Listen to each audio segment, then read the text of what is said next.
Creativity is an addiction. Learning to love it, to embrace it, to listen to it, to see what's on its mind is a daily tool. It's a daily task. It's a daily, what are we going to do now? Unplugged, because we will always say yes to creativity. Totally Uncut, because we all make mistakes. So let's turn it into a tool. This is Arroe Unplugged. I tend to get in trouble a lot when it comes to the things that I share. What I write, what I speak out, what I stand for, and what I back away from. And the reason why is because I am a stream thinker. I believe in the presence of everything right now. And that's how I build up my mind, body, and soul every day, is that I work that muscle, that stream thinking muscle.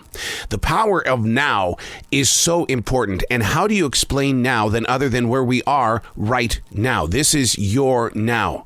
Learning to trust freeform writing and thinking is a great decision. But how do you work that muscle? Well, every day I take one page, just 10 minutes to write, 10 minutes. Absolutely no editing whatsoever. You can't go back and erase. You can't go back and scratch out. It gives you plenty of time to talk about it in the end. It is the power of now, stream thinking, because I believe that the best decisions are made right now. You've got to learn how to own your own leadership. The power of now.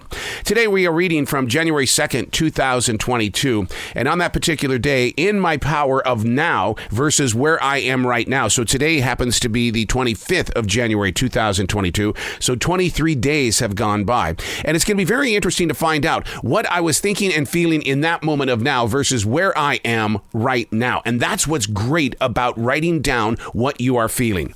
But on the 2nd of January, 2022, the writer in me put on paper, I am not a representative of the world of medicine. I am not a mental health professional. What I have experience with is awareness. Learning how to locate inner peace in a place and age where mental health has increased globally. What you aren't reading about in the headlines are the enormous numbers of not having enough highly educated professionals in psychiatry and psychology. The numbers that we want and need, they're not available to help lead the way. The new normal is to push patients toward the virtual sessions on the computer. I'm a huge fan of that kind of connection. But we are living in a world where human contact is screaming for one-on-one attention, face-to-face, breathing each other's own air. Especially during the pandemic, doctors aren't doing office visits. Preachers and other spiritual leaders openly talk about the reasons why you should seek help, but religion is only a calmer. It's not a fixer. Meditation is no different. I write every day to help calm. Fixing ourselves isn't the answer, nor are the books of motivation. What they're designed to do is to help calm. Don't stop reaching out to the doctors, even if it means you have to switch teams, which basically means even if you have to switch doctors and other teams that have always been there for you. But the one thing that gets underneath my skin every single day is the unavailability of these mental helpers. You call them up. Well, we're not taking new patients now, but we can do something online. You reach out to them daily and you try to get inside that office so you can get the ball bouncing to help get things growing. I'm sorry, we don't do that anymore. But why isn't it in the headlines? Why aren't people talking about this? I've got the lists of doctors, those that have been approved by the insurance company. And then when you try to call them, it's a wall after a wall after a wall after a wall. Where are you going to get help? What are you going to do about it when the wall starts to tumble with another wall behind it? Heavy questions? What do you do to find your calm? Is it religion? Is it meditation? Is it medication? Where are you going and growing in the way of staying stable in a world that is still filled with so much uncertainty? Where do you turn?